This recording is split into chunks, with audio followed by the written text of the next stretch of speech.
Disebutkan ada 5 dalil.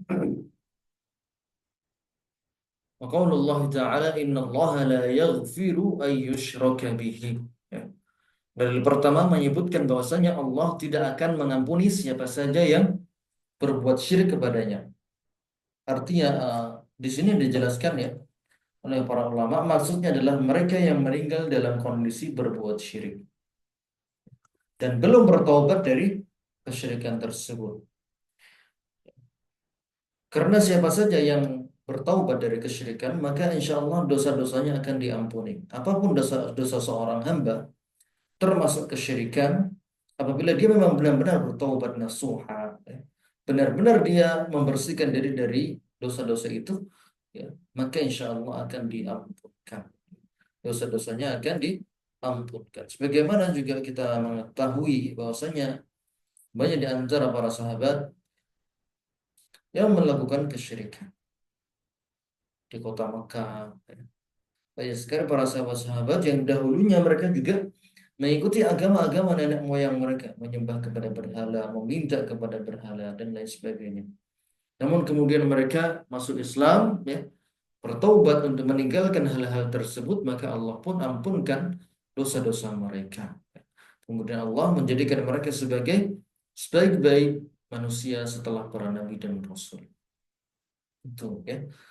Kemudian dalil kedua yang menunjukkan betapa harusnya kita waspada terhadap kesyirikan adalah bahwasannya Nabi Ibrahim alaihissalam seorang nabi, seorang rasul, ulul azmi, ya. Beliau saja takut dari perbuatan syirik, ya. Takut jangan-jangan nanti dia terkena syubhat, syubhat-syubhat kesyirikan karena syubhatnya sangat halus, membuat manusia gampang terlena, gampang termakan tipu daya untuk berbuat kesyirikan. Maka beliau berdoa, sering-sering berdoa, wajnubni wa baniya an na'budal asnam. Ya Allah, jauhkanlah aku dan juga anak keturunanku dari menyembah berhala. Ya, karena beliau tahu bahwasanya syirik itu subhannya sangat, ya, sangat halus sekali. Terus masuk ke dalam pemikiran manusia tanpa dia sadari. Maka dari sini kita wajib untuk belajar lebih giat lagi, ya, belajar lebih giat lagi, banyak membaca, banyak berguru, ya. Apa saja yang harus kita pelajari, apa saja yang harus kita waspadai, ya.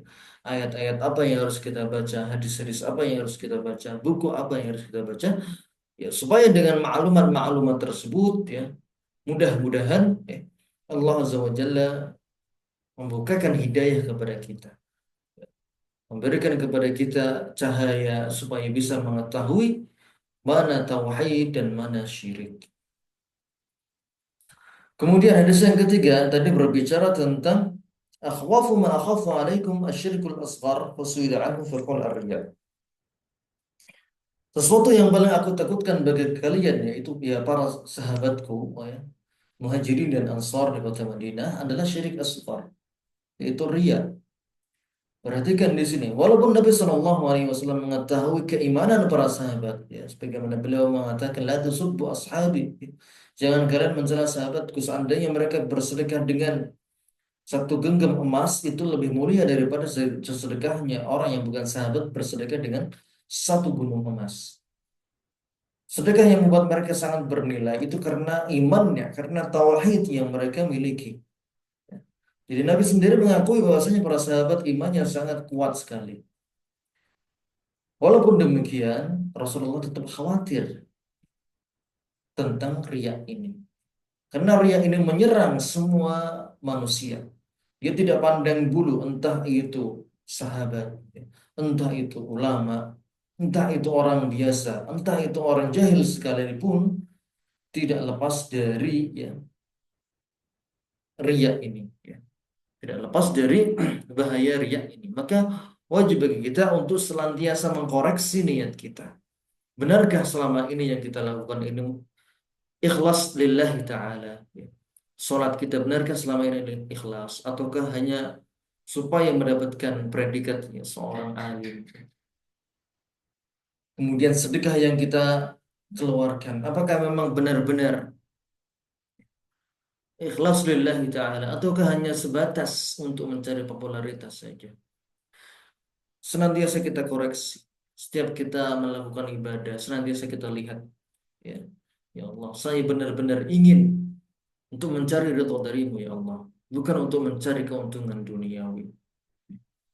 Senantiasa kita koreksi niat tersebut dan juga banyak-banyak kita berdoa, berdoa supaya dijauhkan dari perbuatan kesyirikan. Baik. Kemudian dalil keempat tadi yang disebutkan adalah man mata wa huwa yad'u lillahi niddan dakhalan nar.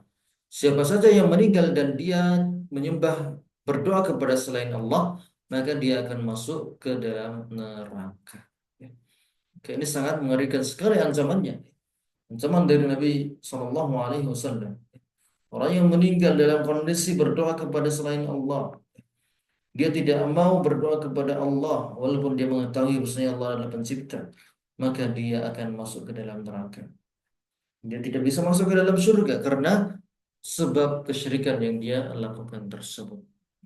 Dan ditegaskan pula dalam, ya, hadis berikutnya, man laqiyallaha la yusyriku bihi syai'an dakhalal jannah wa man laqiyahu yusyriku bihi syai'an dakhalan nar. Siapa saja yang meninggal dalam kondisi tidak berbuat syirik maka akan masuk surga, dan siapa saja yang meninggal dalam kondisi berbuat syirik maka dia akan masuk neraka. Ya. Maka dalil-dalil ini sudah cukup untuk membuat kita waspada, membuat kita takut, membuat kita berhati-hati terhadap segala perbuatan, ya, termasuk kesyirikan. Baik. Sebelum kita tutup, di situ ada beberapa poin penting, ya. Kita bahas dulu tentang riya. Kenapa Nabi Shallallahu Alaihi Wasallam sangat takut akan umatnya, para sahabatnya, dan juga kita semua terkena riya. Lebih dari takutnya daripada fitnah Dajjal. Ya. Sebutkan dalam hadis, ada fitnah yang lebih aku takutkan daripada fitnah Dajjal, yaitu fitnah riya. Kenapa Nabi Shallallahu Alaihi Wasallam lebih khawatir terhadap riya daripada fitnah Dajjal? Walaupun fitnah Dajjal di sini memang fitnah yang paling besar, paling besar, ya. Bahayanya sangat besar. Namun, kenapa Nabi lebih khawatir umatnya terkena riya? Karena ada dua alasan. Alasan pertama karena fitnah Dajjal itu nampak. Ya. Dajjalnya itu, makhluknya itu ada. Ya. Makhluknya itu ada. Jadi dia harus muncul dulu, datang dulu, baru orang-orang terkena fitnahnya. Adapun fitnah riya, maka tidak nampak dan tidak ada yang mengetahui isi hati manusia kecuali dirinya dan Allah. Ya. Fitnah Dajjal itu nampak orang mengikuti Dajjal jadi pengikutnya, ya. Jadi pengikutnya Dajjal, ya. Dia akan ada di barisan mereka. Namun orang yang terkena riya, maka kita tidak bisa bedakan mana orang yang ikhlas, mana orang yang riya. Ketika orang sama-sama sedekah, mengeluarkan 100.000, ya, untuk menyumbang atau amal kebaikan, untuk membuka bersama atau untuk bangun masjid, sama-sama mengeluarkan uang, sama-sama 100.000 misalnya. Ya. Namun kita tidak tahu mana di antara mereka yang ikhlas, karena tidak ada satupun yang bisa mengetahui isi hati manusia kecuali dia sendiri dan juga Allah Azza wa Jalla. Kemudian fitnah Dajjal itu, ya, hanya di zaman tertentu, ya, di akhir zaman, di menjelang hari kiamat. Ya. Itu pun kalau dia bertemu Dajjal. Ya. Adapun orang Muslim diperintahkan untuk sejauh mungkin menjauh dari Dajjal, jangan sampai dia bertemu dengan Dajjal. Ya, jadi fitnah Dajjal hanya terbatas pada zaman tertentu dan orang-orang yang memang bertemu dengannya. Adapun riya, maka ia bisa menyerang, ya, di setiap zaman. Riya ini menyerang manusia, apapun gelarnya, apapun statusnya, dia tidak lepas dari riya. Serangan riya ini di setiap zaman, baik itu zaman Nabi, zaman dahulu, zaman para sahabat, ya, ataupun zaman sekarang, sangat susah, apa sangat susah untuk bisa terlepas dari fitnah riya ini. Baik. Kemudian macam-macam riya. Macam-macam riya ada tiga jenis. Ya. Macam-macam riya ada tiga jenis. Pertama riya pada asal ibadah, yaitu ketika seorang hamba tidaklah beribadah kecuali murni ingin mendapatkan pujian manusia.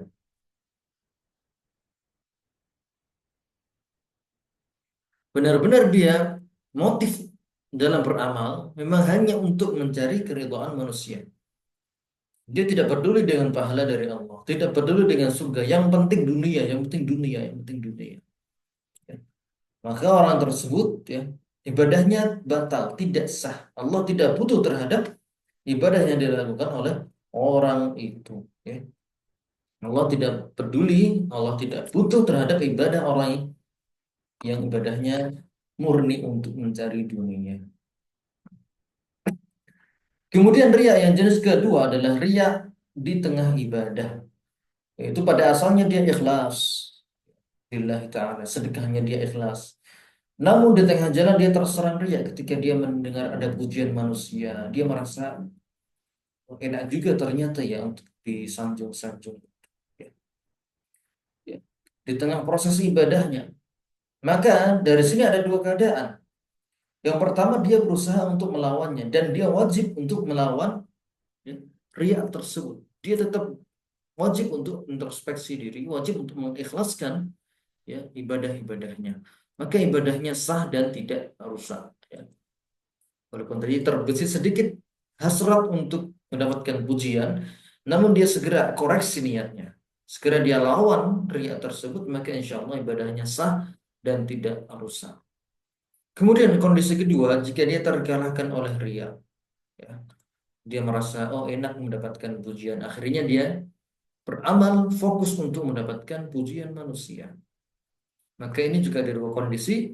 Yang pertama, jika jenis ibadahnya adalah satu rangkaian yang tidak bisa dipisah-pisah seperti salat, maka ibadahnya batal atau tidak diterima oleh Allah Azza wa Jalla.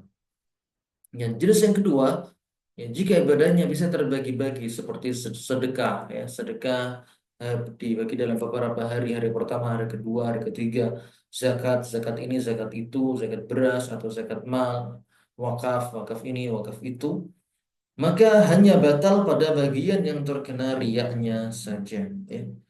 Mungkin di sedekah di hari pertama, ya, dia riya, maka yang batal adalah sedekah di hari pertama tersebut.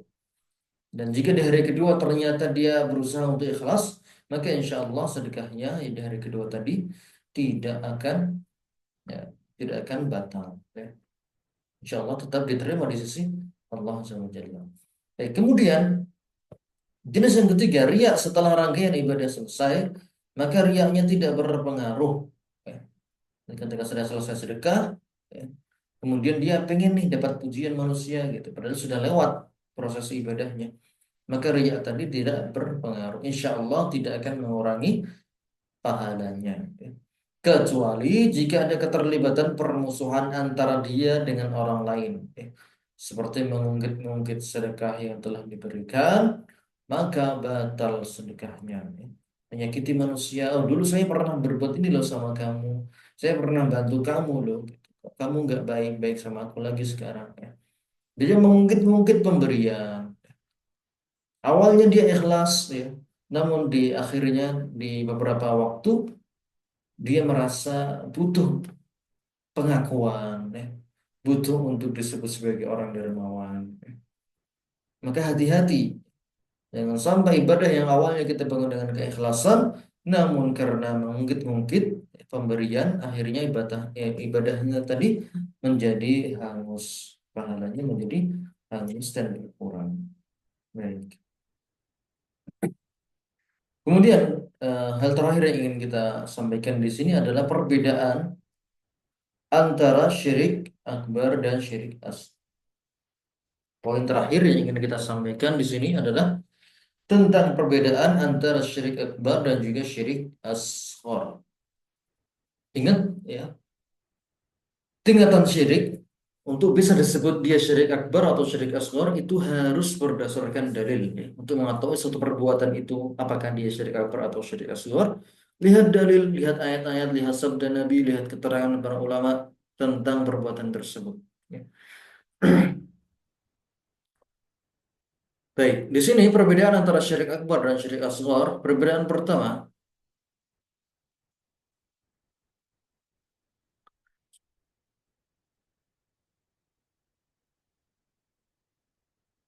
perbedaan pertama,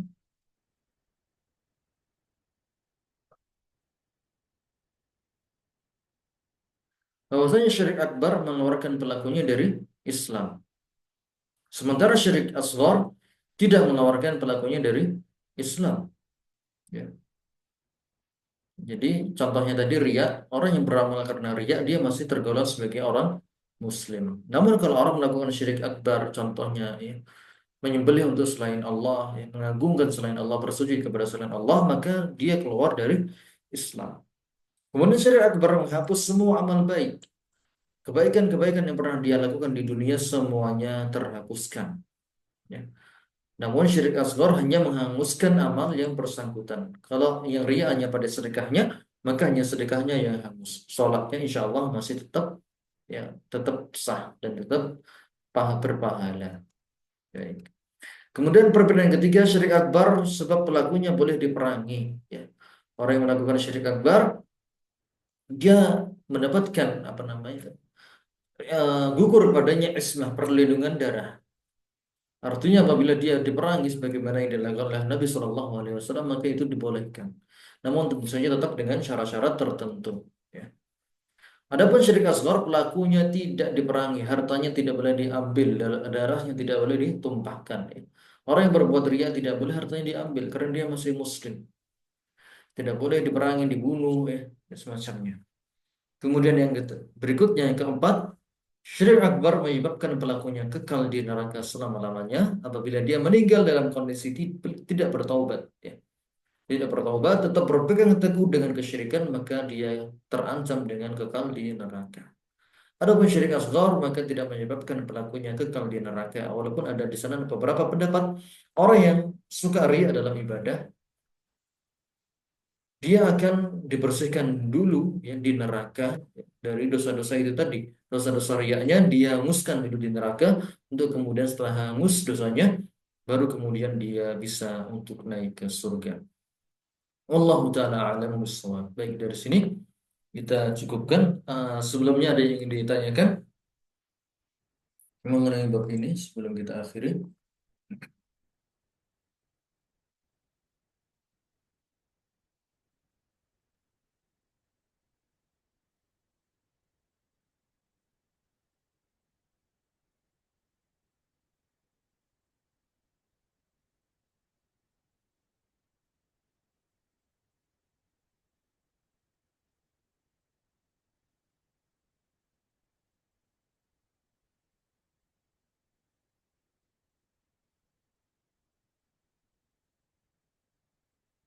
Baik, jika tidak ada maka kami telah mengirimkan beberapa link pelatihan.